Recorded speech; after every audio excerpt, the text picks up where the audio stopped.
Hello to all of you moms out there. This is episode 13 of the Solve for Mom podcast. I'm your host, Anoki Kapasi. I have to apologize. My voice is still recovering from a bad cold that I had. Nevertheless, I'm going to continue this episode, imperfect as it may be. I just apologize that my voice might sound a little rough today. First off, I wanted to say that I've heard back from some of you, and I just couldn't be more impressed by your positive attitudes, beautiful personalities, and this drive to always want to be the best version of yourself for you and your families. So I thank you so much for being phenomenal moms and individuals. I'm really blessed to be able to start getting to know some of you. We all know how demanding motherhood could be. It's probably why you're listening to this podcast. And of course, it is so totally worth it.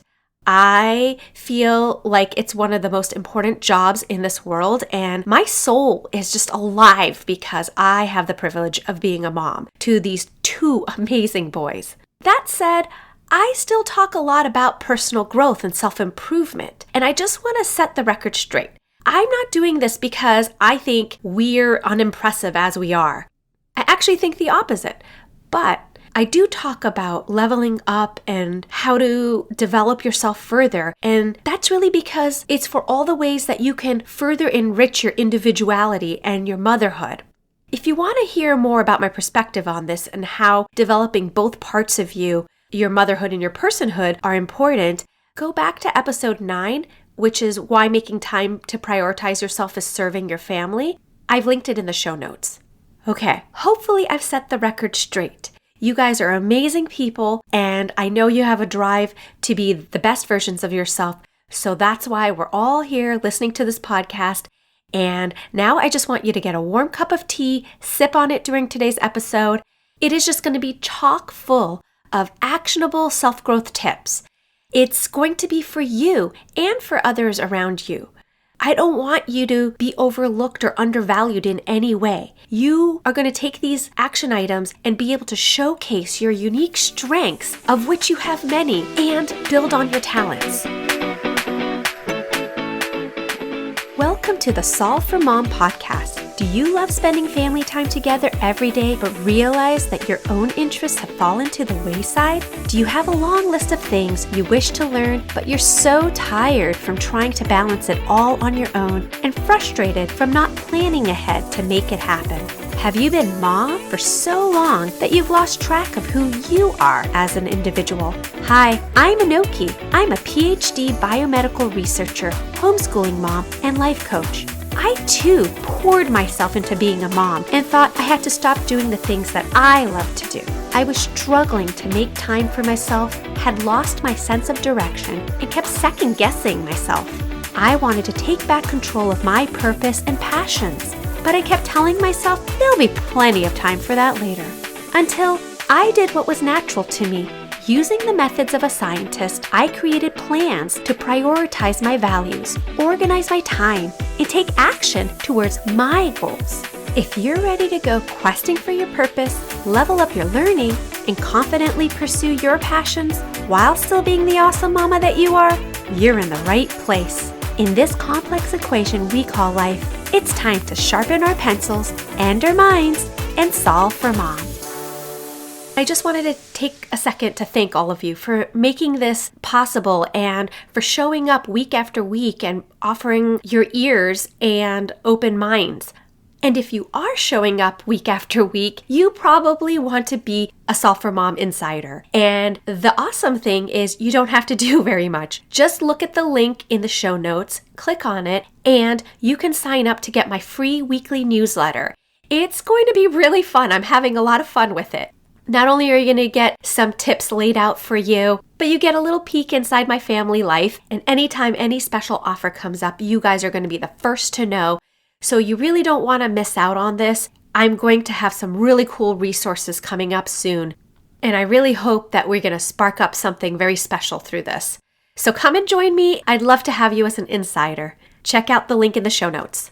About 4 years ago, when I agreed to homeschool my eldest son, I actually thought I was taking a pretty big step back in my personal development and my career. I had to reorganize my entire career around the fact that I would be at home with him in the daytime teaching. I was so nervous. I was unsure and overwhelmed by the seriousness of putting my child's education on my shoulders. The problem I think that I was having was that I thought people would give me weird looks and not understand the why and how of my decision, and that they would be skeptical about my abilities to even be able to homeschool. I mean, I'm not trained as a teacher. I also felt that I would be irreparably hampering my career. But once I started, what I found, for the most part, most people were super impressed. I would hear things like, "Wow, I don't know how you do it all, Anoki. Oh man, I could never do that. You must be doing something right. Look at your kids." I also noticed that within a few months, that doubt and uncertainty had converted into a completely different version of me. I was more confident and I was talking different and I was looking at myself differently. Things that sort of flustered or confounded me before actually now weren't really overwhelming to me because I was already doing it day after day. I was proving to myself. And so I kind of entered this permanent I can do this mode. So regardless of whether we continue to homeschool as a family or not, by trying something new and dealing with this new challenge, I found numerous opportunities for self-improvement that had nothing to do with my professional career. And honestly, instead of people noticing all of my mistakes and failures, of which there have been many during homeschooling, all that people seemed to notice was how impressive my attempts have been, the fact that I was trying and doing. Now, I'm telling you this story because I realized that it actually doesn't matter what your goal or passion project or challenge is. What I'm about to say is true for any of those challenges that you set in front of you. It is the fact that you are building skills that are transferable, relevant, and that adds value to somebody's life. It could be your own life or somebody else's. That is what makes you seem even more impressive as you go on your path of self-improvement. So if you're feeling undervalued or ignored or overlooked, I am giving you 3 tips that you can almost instantaneously change the way that you and other people look at yourself. You are going to feel more confident, you're going to talk and walk differently, and you're going to seem very impressive to others. So the first tip, it might be a little obvious, but it's having this outlook of lifelong learning. You never want to stop learning because by learning, you will ensure that you're always bringing value to your personal and professional life. Learning is a ticket to empowerment and feeling more confident. It is also cumulative. Learning skills and getting more information will always build upon whatever foundation you already have. And very importantly, it ensures that you are making informed decisions.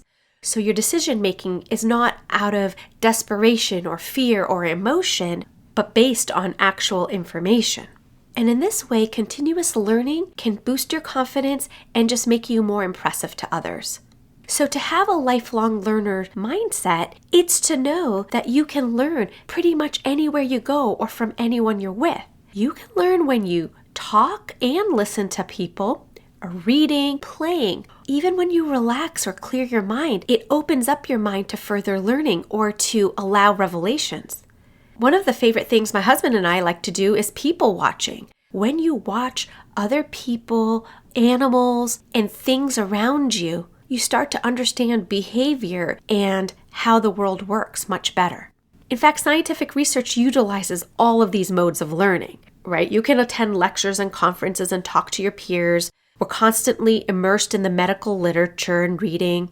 Our form of play is slightly different than our family time play, but basically we're constantly tinkering in the lab and trying new approaches to things. It builds our problem solving, and we completely hone in on the power of observation and seeing patterns and taking the time to understand how everything is connected. Observation is basically the key to discovery in a laboratory setting.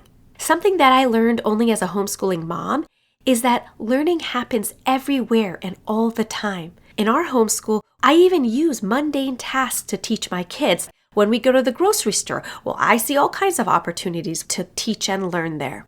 They don't even realize that they're being inundated with lessons. If you want some neat ways to learn while you're going about your busy day, I know you don't have much time, go back and listen to episode 2. I'm also linking that one to the show notes. Sometimes you think you've already mastered a skill, but I don't want you any longer to just settle for knowing how to do something. Once you think you've mastered something, now the challenge is know how to do it even better. What can you do to up level? That is going to constantly keep you on your toes and make sure that you're never going to be undervalued. The next tip is to improve your communication. Now, this is a really big one. The author of Super Communicators, Charles Duhigg, he said that super communicators are people who have acquired these skills that make them good communicators. So it's something that you definitely can learn and practice and get good at.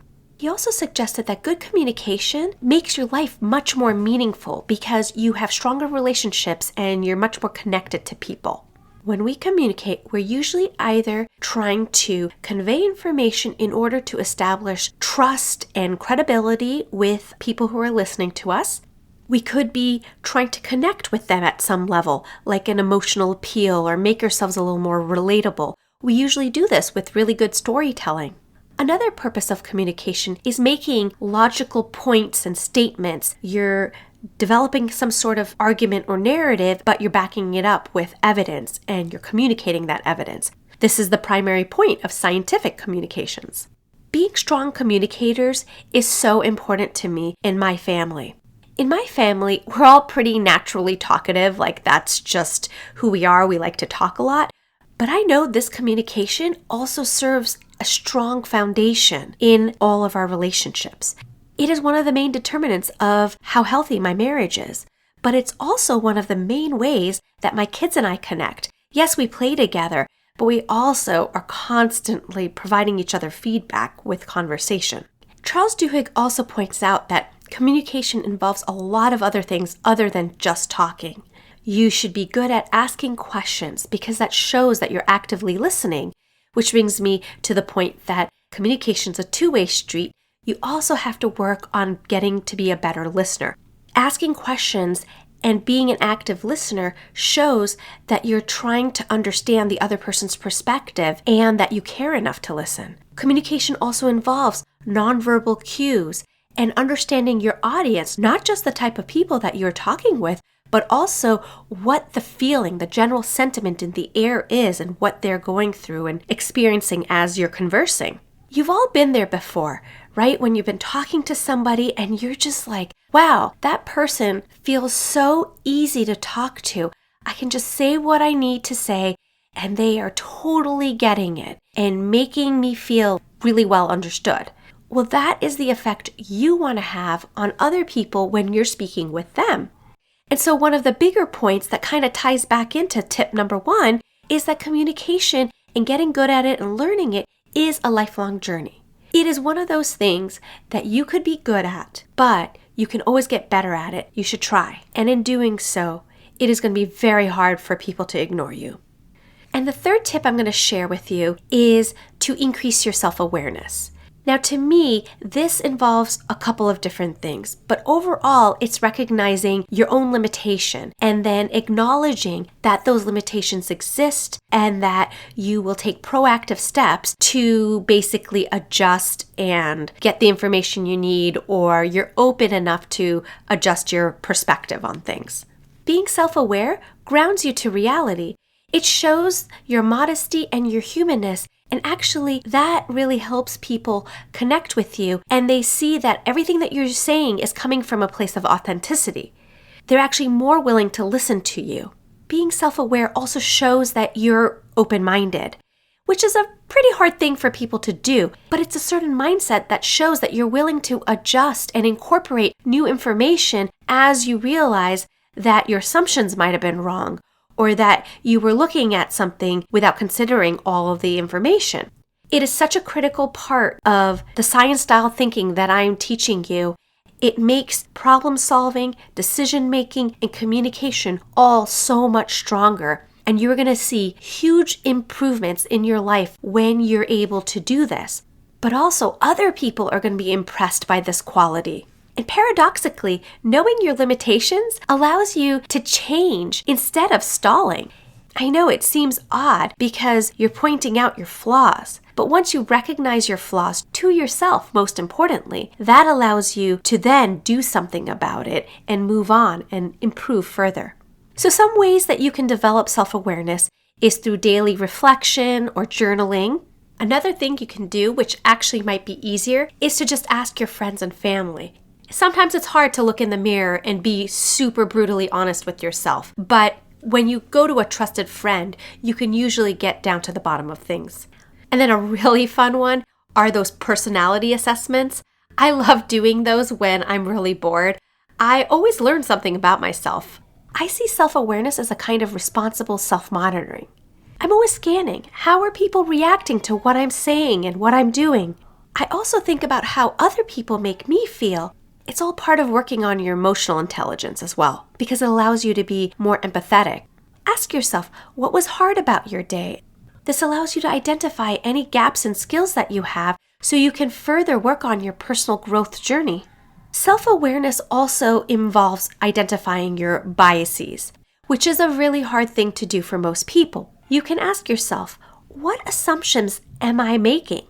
Is the premise of my thinking on this even correct? What are some other possibilities? Have I considered all the alternatives?